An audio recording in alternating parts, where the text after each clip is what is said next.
In 1964, in a Brooklyn apartment, a man named Arnold Cohen patented a device designed to make toilet paper unnecessary. It worked. It just didn't work in America. Cohen ended up licensing the idea to a Japanese company, and within 2 decades it became standard equipment across Japan. Meanwhile, the average American still gets through around 141 rolls of toilet paper a year, more per person than almost anywhere on Earth. The United States holds roughly 4% of the world's population and consumes close to 20% of its toilet paper. Now, the invention America created and ignored is coming back, redesigned around the one obstacle that always killed it. The question is whether it can finally do what Cohen couldn't. Before continuing, make sure to subscribe to the channel so you don't miss any videos. And tell us in the comments which city you're watching from. Toilet paper was never obvious. For most of American history, people used whatever was free: newspaper, corn cobs, mail order catalogs. Then, in December 1857, a New York inventor named Joseph Gaiety started selling flat sheets of manila hemp paper treated with aloe, each one watermarked with his own name. 500 sheets for 50 cents. He marketed it as a medical product for hemorrhoids. It flopped. Catalogs were still free. The roll is what changed everything. Seth Wheeler patented perforated rolls and dispensers between 1871 and 1891. Scott Paper began selling toilet paper on a roll in 1890. In 1928, Hoberg Paper launched Charmin, advertising softness instead of purpose.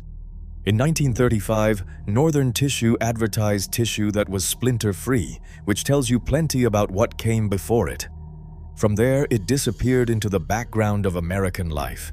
Today, it's a multi-billion-dollar industry dominated by 3 giants: Procter & Gamble, Kimberly-Clark, and Georgia-Pacific. To replace something like that, you have to beat a product that already works. Here's what has to happen before a roll reaches your bathroom. A tree is cut, stripped, and chipped.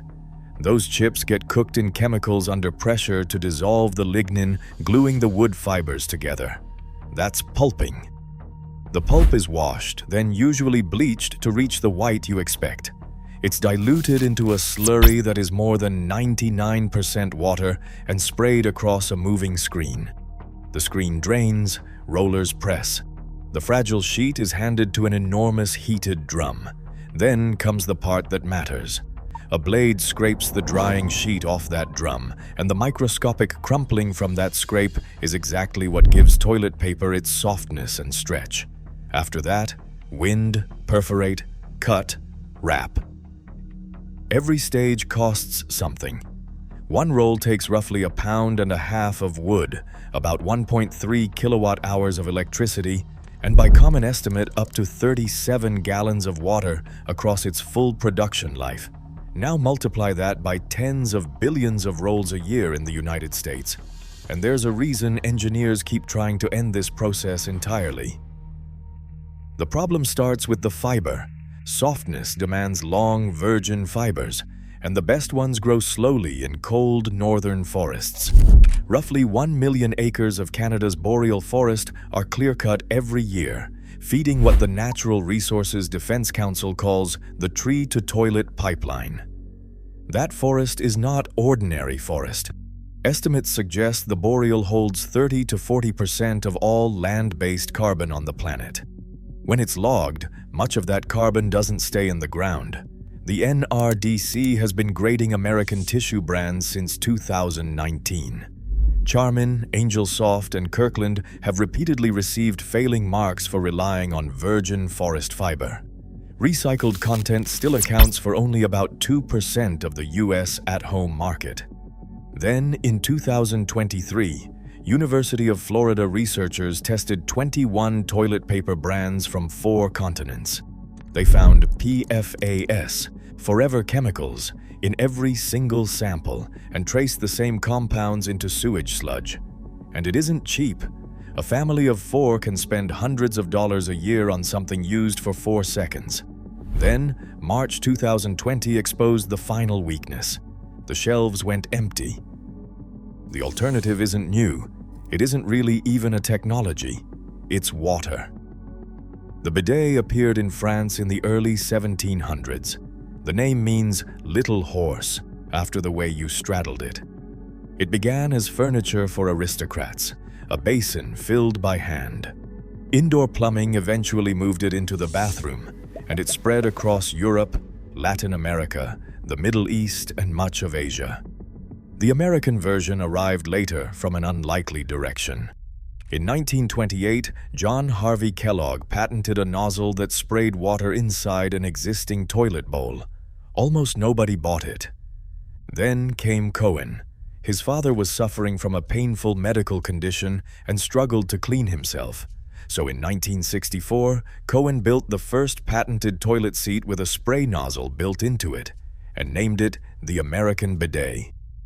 The principle is almost insultingly simple. Instead of abrading skin with dry fiber, you rinse it. A single wash uses roughly 1/8 of a pint of water. A single roll of paper costs up to 37 gallons to manufacture. So here was an invention already better than the thing it replaced. And it lost anyway. Cohen's own explanation was blunt. 99% of Americans had never seen or heard of a bidet. Newspapers initially refused to print his advertisements. Anything involving that part of the body was unmentionable. There was cultural baggage too. The story most often repeated is that American soldiers in the Second World War first encountered bidets inside European brothels and came home associating them with vice. It's more anecdote than documented history, but the stigma was real. The harder obstacle was physical. A traditional bidet is a second fixture. It needs floor space and its own drain. American bathrooms were built around exactly one toilet. Adding a second basin meant opening a wall and hiring a plumber. And electric seats ran into a different wall. They need a grounded outlet beside the toilet, and millions of older American bathrooms don't have one. So Cohen sold the idea abroad. A Japanese firm licensed it in 1964, and Toto turned it into the washlet in 1980. America stayed with paper until somebody stopped trying to install a fixture. The breakthrough wasn't a new machine. It was the decision to stop building one. Behind every American toilet, there is already a pressurized line of clean drinking water feeding the tank. That was the opening. You don't need a drain, and you don't need electricity. You need that line. So shut the valve, disconnect the supply hose, thread in a T-adapter, run a second hose to a thin plastic plate, and slide that plate under the seat you already own. A ceramic disc valve on a side dial controls the nozzle. 10 minutes, no plumber, no electrician, no renovation. The American company that pushed this hardest was Tushy, founded in 2015 by Miki Agrawal, selling attachments for around $79 to $149 instead of electric seats priced from $500 to $1,300. The company reports having sold over 1 million units. On the electric side, engineers ditched the bulky heated reservoir for instant tankless heating, so a slim seat could deliver endless warm water. Then March 2020 arrived. Toilet paper vanished from shelves. Bidet retailers sold out completely. By some estimates, US retail sales of the category jumped around 46% between 2020 and 2022. And unlike the bread machines, it didn't crash back down. The consequences run well past the paper aisle. Less flushed fiber means less strain on sewer systems already choking on flushable wipes. It closes one documented pathway for PFAS into wastewater. And it revives Cohen's original purpose, independence for elderly and disabled people who can't reach, twist, or grip. There's a stranger consequence too. Once the American bathroom accepts a device bolted onto the toilet, other devices follow. Kohler's $599 Dakota camera and Withings U-Scan analyzer now clip into the bowl to track gut and kidney health. An idea Stanford prototyped in 2020. The bidet may simply be the doorway. The barriers are real. Renters often can't modify plumbing. The cheapest attachments deliver unheated water straight from the supply line, which is a hard sell in January. Warm water seats still demand an outlet most old bathrooms lack. And most users still grab paper to dry, shrinking consumption rather than ending it.